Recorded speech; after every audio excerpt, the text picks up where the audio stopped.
जय हिंद। नमस्कार साथियों, कैसे हैं आप सभी लोग। उम्मीद करते हैं कि आप सभी लोग अच्छे होंगे और आप सभी लोग की तैयारी जो है साथियों बिल्कुल ही अच्छी तरीके से चल रही होगी। तो साथियों, आज की इस क्लास में सभी लोग जो है हरियाणा HTET एग्जाम 2026 के लिए जो है टॉप ऐसे इंपोर्टेड और चुनिंदे क्वेश्चन को देखेंगे जो कि साथियों आपके 4 और 5 जुलाई के एग्जाम के लिए काफी ही इंपोर्टेंट है। तो आप इस क्लास को बिल्कुल अच्छी तरीके से लास्ट तक देखिएगा और इस क्लास में दिए जाने वाले इन सभी क्वेश्चनों को आप अच्छी तरीके से जरूर याद कर लीजिएगा, जिससे कि आप जो अपने एग्जाम में सभी क्वेश्चन को आसानी तरीके से बना पाएंगे। तो चलिए क्लास को स्टार्ट करते हैं और देखिएगा साथियों क्वेश्चन क्या पूछे गए।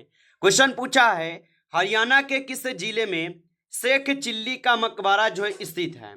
चलिए बताएंगे। ये सभी क्वेश्चन काफी इंपोर्टेंट और चुनिंदे क्वेश्चन हैं जो कि आपके एग्जाम में साथियों 100% आपको ये सभी क्वेश्चन जो है पूछे जाएंगे। और बताइएगा हरियाणा के किस जिले में शेख चिल्ली का मकबरा जो है स्थित हो जाएंगे। तो यहाँ पे इस क्वेश्चन का आप लोग सही जवाब कुरुक्षेत्र को करेंगे। ऑप्शन यहाँ पे बी सही जवाब है, कुरुक्षेत्र को। चलिए अगला प्रश्न यहाँ पे देखेंगे। प्रश्न पूछे गए हैं विद्यार्थी शब्द में प्रत्यय जो है कौन सा है। चलिए बताइएगा आप यहाँ पे कि विद्यार्थी शब्द में कौन सा प्रत्यय होगा। तो विद्यार्थी में आप लोग का अर्थी जो है ये आप सभी लोग का प्रत्यय होगा। ऑप्शन बी सही जवाब है। चलिए अगला प्रश्न यहाँ पे देखेंगे। हरियाणा में कुरुक्षेत्र विश्वविद्यालय की स्थापना जो है कब हुई। तो हरियाणा में कुरुक्षेत्र विश्वविद्यालय की जो स्थापना हुई, इनके स्थापना 1956 में होती है। ऑप्शन ए सही जवाब है, 1956 में होती है। चलिए अगला प्रश्न यहाँ पे देखेंगे और यहाँ पे प्रश्न पूछे गए पानीपत का प्रथम युद्ध जो है कब हुआ। चलिए बताइएगा आप यहाँ पे कि पानीपत का प्रथम युद्ध कब हुआ। तो पानीपत का प्रथम युद्ध 1526 में हुआ। ऑप्शन ए सही जवाब है, 1526 में। चलिए अगला प्रश्न यहाँ पे देखेंगे और यहाँ पे प्रश्न पूछा है कि राजपुत्र में कौन सा समास है। चलिए बताइएगा आप यहाँ पे कि राजपुत्र में कौन सा समास है। तो राजपुत्र में हो जाएंगे तत्पुरुष समास। ऑप्शन सी को सही जवाब करेंगे, तत्पुरुष समास हो जाएंगे। चलिए अगला प्रश्न यहाँ पे देखेंगे और यहाँ पे दिए गए 6 नंबर क्वेश्चन। हरियाणा की पहली महिला मुख्यमंत्री जो है कौन थी। तो याद रखेंगे हरियाणा की पहली महिला मुख्यमंत्री कौन थी। तो हरियाणा की पहली महिला मुख्यमंत्री सुषमा स्वराज थी। ऑप्शन यहाँ पे बी जो सही जवाब है, सुषमा स्वराज। चलिए अगला प्रश्न यहाँ पे देखेंगे और यहाँ पे प्रश्न है कि हरियाणा के किस जिले में काला अम्ब जो है स्मारक स्थित है। तो हरियाणा के किस जिले में काला अम्ब स्मारक स्थित है। तो ये स्थित हो जाएंगे पानीपत में। ऑप्शन यहाँ पे आप लोग जो है बी करेंगे सही जवाब, पानीपत में हो जाएंगे। अच्छे से याद रखिएगा। चलिए अगला प्रश्न यहाँ पे दिए गए कि सदैव का संधि विच्छेद है। तो याद रखेंगे कि सदैव का जो संधि विच्छेद होगा ये क्या होगा। तो सदैव का संधि विच्छेद होता है सदा जोड़ एब। ऑप्शन ए जो है यहाँ पे सही जवाब है, सदा जोड़ एब हो जाएंगे। चलिए अगला प्रश्न यहाँ पे देखेंगे। यहाँ पे 9th नंबर क्वेश्चन है हरियाणा में श्री कृष्ण संग्रहालय कहाँ स्थित है। चलिए बताइएगा आप कि हरियाणा में श्री कृष्ण संग्रहालय कहाँ स्थित है। तो हरियाणा में श्री कृष्ण संग्रहालय जो है ये स्थित हो जाएंगे कहाँ पे। तो ये आपके स्थित है कुरुक्षेत्र में। ऑप्शन यहाँ पे आप लोग जो है बी कीजिएगा सही जवाब, कुरुक्षेत्र में होगा। आप अच्छे से इनको जो है याद रखिएगा। चलिए अगला प्रश्न यहाँ पे देखेंगे और यहाँ पे क्वेश्चन पूछे गए हैं आपसे हरियाणा के किस नेता ने हरित क्रांति में महत्वपूर्ण योगदान दिया है। तो हरियाणा के किस नेता ने हरित क्रांति में महत्वपूर्ण योगदान दिया है। तो यहाँ पे 10th नंबर क्वेश्चन का सही जवाब ऑप्शन आप सभी लोग ए करेंगे, चौधरी चरण सिंह होगा। ऑप्शन ए सही जवाब है। चलिए अगला प्रश्न यहाँ पे देखेंगे और यहाँ पे प्रश्न पूछे गए आपसे हरियाणा में सुल्तानपुर पक्षी विहार की स्थापना जो है कब हुई। तो हरियाणा में सुल्तानपुर पक्षी विहार की स्थापना कब हुई। तो यहाँ पे 11th क्वेश्चन का सही जवाब ऑप्शन आप सभी लोग का बी है, 1989 में। ऑप्शन यहाँ पे बी सही जवाब है, 1989 में। चलिए अगला प्रश्न यहाँ पे है कि पुस्तक शब्द का जो है यहाँ पे लिंग है। तो पुस्तक शब्द किस लिंग का है। तो पुस्तक जो है ये आप सभी लोग का यहाँ पे स्त्रीलिंग हो जाएंगे। ऑप्शन बी कीजिएगा, स्त्रीलिंग हो जाएंगे। चलिए अगला प्रश्न यहाँ पे देखेंगे और यहाँ पे क्वेश्चन पूछे गए कि शेख चिल्ली का मकबरा जो है यह किस जिले में स्थित है। तो शेख चिल्ली का मकबरा कहाँ पे स्थित है। तो शेख चिल्ली का मकबरा जो है यह स्थित हो जाएंगे आपके कहाँ पे, तो ये कुरुक्षेत्र में है। ऑप्शन सी कीजिएगा, कुरुक्षेत्र में होगा, अच्छे से याद रखेंगे। चलिए अगला प्रश्न यहाँ पे देखेंगे और यहाँ पे प्रश्न पूछा है हरियाणा में गीता जयंती महोत्सव कहाँ जो है मनाया जाता है। तो हरियाणा में गीता जयंती महोत्सव कहाँ मनाया जाता है, तो ये मनाए जाते हैं कुरुक्षेत्र में। ऑप्शन आपका सी जो है यहाँ पे सही जवाब है, कुरुक्षेत्र में मनाए जाते हैं। चलिए अगला प्रश्न यहाँ पे देखेंगे। प्रश्न है कि पानीपत का द्वितीय युद्ध जो है किनके बीच हुआ था। चलिए बताइएगा। और आप अभी तक इस क्लास को जो है लाइक नहीं किए हैं तो क्लास को एक बार आप लाइक कर लेंगे। नए जुड़े हैं आप इस चैनल पे तो चैनल को भी आप सब्सक्राइब करके ऑल नोटिफिकेशन को ऑल पे दबा के जुड़ जाइए, जिससे कि जब भी कोई नई क्लास हो सबसे पहले क्लास का नोटिफिकेशन जो है आपके पास पहुंच सके। तो चैनल को सब्सक्राइब जो है जरूर कर लीजिएगा। और बताएंगे पानीपत का द्वितीय युद्ध किनके बीच हुआ था। तो ये द्वितीय युद्ध हुए थे आपके अकबर और हेमू के बीच। ऑप्शन यहाँ पे बी कीजिएगा, अकबर और हेमू के बीच। चलिए अगला प्रश्न यहाँ पे देखेंगे और यहाँ पे प्रश्न आपसे पूछे गए हैं कि राम ने फल खाया वाक्य में यहाँ पे कौन सी क्रिया है।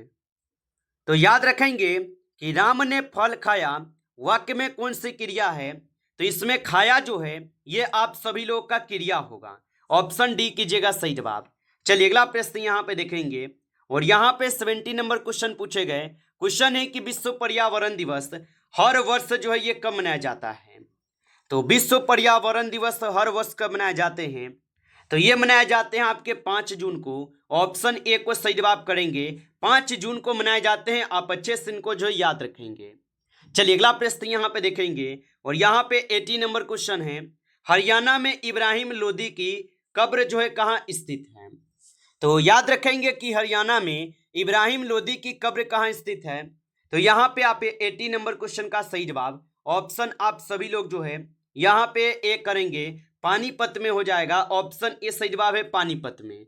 चलिए अगला प्रश्न यहाँ पे देखेंगे और यहाँ पे 90 नंबर क्वेश्चन है हरियाणा में राष्ट्रीय डेयरी अनुसंधान संस्थान की स्थापना जो है किस वर्ष हुई। तो हरियाणा में राष्ट्रीय डेयरी अनुसंधान संस्थान की स्थापना जो है ये किस वर्ष हुए थे।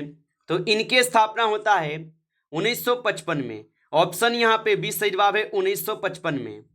चलिए अगला प्रश्न यहाँ पे दिए गए और यहाँ पे प्रश्न पूछे गए कि सत्संग का सही संधि विच्छेद जो है क्या है। चलिए बताइएगा आप यहाँ पे कि सत्संग का संधि विच्छेद क्या होगा। तो सत्संग का संधि विच्छेद होता है सद जोड़ संघ। ऑप्शन यहाँ पे आप लोग का जो है सी बिल्कुल ही यहाँ पे सही जवाब दिए गए। चलिए अगला प्रश्न यहाँ पे देखेंगे और यहाँ पे 21 क्वेश्चन है कि कर्म भूमि में कौन सा समास है। तो याद रखेंगे कि कर्म भूमि में कौन सा समास है। तो कर्म भूमि में तत्पुरुष समास होगा। ऑप्शन यहाँ पे बी सही जवाब है, तत्पुरुष समास होगा। चलिए अगला प्रश्न यहाँ पे है भगत सिंह को फांसी जो है कब दी गई थी। तो भगत सिंह को फांसी कब दी गई थी। तो भगत सिंह को फांसी दी गई थी आपके 23 मार्च 1931 को। ऑप्शन यहाँ पे आप लोग का जो है बी सही जवाब है, 23 मार्च 1931 को। चलिए अगला प्रश्न यहाँ पे देखेंगे और यहाँ पे प्रश्न पूछे गए हरियाणा के किस जिले में पृथ्वीराज चौहान किला जो है स्थित है। चलिए लगाइएगा आंसर क्या होगा कि हरियाणा के किस जिले में पृथ्वीराज चौहान किला स्थित होगा। तो ये स्थित हो जाएंगे कहाँ पे। तो यहाँ पे इस क्वेश्चन का आप सही जवाब ऑप्शन ए करेंगे। चलिए अगला प्रश्न यहाँ पे देखेंगे 24 क्वेश्चन पूछे गए और क्वेश्चन क्या पूछा है हरियाणा का कौन सा यहाँ पे शहर शिक्षा नगरी कहलाता है। चलिए बताइएगा कि हरियाणा का कौन सा शहर है जो शिक्षा नगरी कहलाता है। तो यहाँ पे इस क्वेश्चन का सही जवाब ऑप्शन डी करेंगे, कुरुक्षेत्र। ऑप्शन डी कीजिएगा, कुरुक्षेत्र होगा। चलिए अगला प्रश्न यहाँ पे देखेंगे 25 क्वेश्चन है कि हरियाणा का कौन सा शहर साइंस सिटी के लिए जो है प्रसिद्ध है। चलिए बताएंगे हरियाणा का कौन सा शहर साइंस सिटी के लिए प्रसिद्ध होगा। तो यहाँ पे इस क्वेश्चन का सही जवाब सी होगा, कुरुक्षेत्र। ऑप्शन यहाँ पे सी जो है सही जवाब है, कुरुक्षेत्र हो जाएगा। चलिए अगला प्रश्न यहाँ पे देखेंगे और यहाँ पे प्रश्न पूछे गए कि 2026 में G20 शिखर सम्मेलन की मेजबानी कौन सा देश कर रहा है? तो 2026 में G20 शिखर सम्मेलन की मेजबानी कौन सा देश कर रहा है? तो 26 नंबर क्वेश्चन का सही जवाब यहाँ पे आप लोग बी करेंगे, दक्षिण अफ्रीका हो जाएगा। ऑप्शन यहाँ पे बी सही जवाब है, दक्षिण अफ्रीका होगा। चलिए अगला प्रश्न यहाँ पे देखेंगे, और यहाँ पे प्रश्न पूछे गए महात्मा शब्द में कौन सा समास है? तो महात्मा शब्द में कौन सा समास हो जाएगा? तो यहाँ पे 27 नंबर क्वेश्चन का सही जवाब ऑप्शन बी होगा, कर्मधारय समास। ऑप्शन यहाँ पे बी सही जवाब है, कर्मधारय समास। चलिए अगला प्रश्न यहाँ पे है, और यहाँ पे प्रश्न पूछे गए 28 क्वेश्चन कि जून 2026 में इसरो ने किस नई तकनीक के परीक्षण की घोषणा जो है की है? तो जून 2026 में इसरो ने किस नई तकनीक के परीक्षण की घोषणा की है? तो 28 क्वेश्चन का सही जवाब ऑप्शन यहाँ पे ए करेंगे, क्वांटम कम्युनिकेशन के हो जाएंगे। ऑप्शन ए जो है यहाँ पे सही जवाब होगा। चलिए अगला प्रश्न यहाँ पे देखेंगे कि 2026 में ब्रिक्स सम्मेलन में भारत का प्रतिनिधित्व किसने किया? तो 2026 में ब्रिक्स सम्मेलन में भारत का प्रतिनिधित्व किसने किया? तो इसका प्रतिनिधित्व किए हुए हैं प्रधानमंत्री। ऑप्शन यहाँ पे सी सही जवाब है, प्रधानमंत्री होगा। चलिए अगला प्रश्न यहाँ पे दिए गए 30 नंबर क्वेश्चन है कि विद्यालय शब्द में कौन सा जो है समास है? तो विद्यालय शब्द में कौन सा समास होगा? तो विद्यालय शब्द में होगा तत्पुरुष समास। ऑप्शन यहाँ पे सी सही जवाब है, तत्पुरुष समास होगा। आप अच्छे से इनको जो है याद रखेंगे। चलिए अगला प्रश्न यहाँ पे है, और यहाँ पे प्रश्न पूछे गए हैं कि अत्यधिक वर्षा में अत्यधिक कौन सा विशेषण है? तो अत्यधिक वर्षा में अत्यधिक कौन सा विशेषण है? तो याद रखेंगे यहाँ पे इस क्वेश्चन का सही जवाब जो है ऑप्शन सी होगा, परिमाणवाचक होगा। ऑप्शन सी कीजिएगा, परिमाणवाचक होगा। चलिए अगला प्रश्न यहाँ पे है, और यहाँ पे प्रश्न पूछे गए हैं दिन रात मेहनत करना में दिन रात जो है ये कौन सा समास है?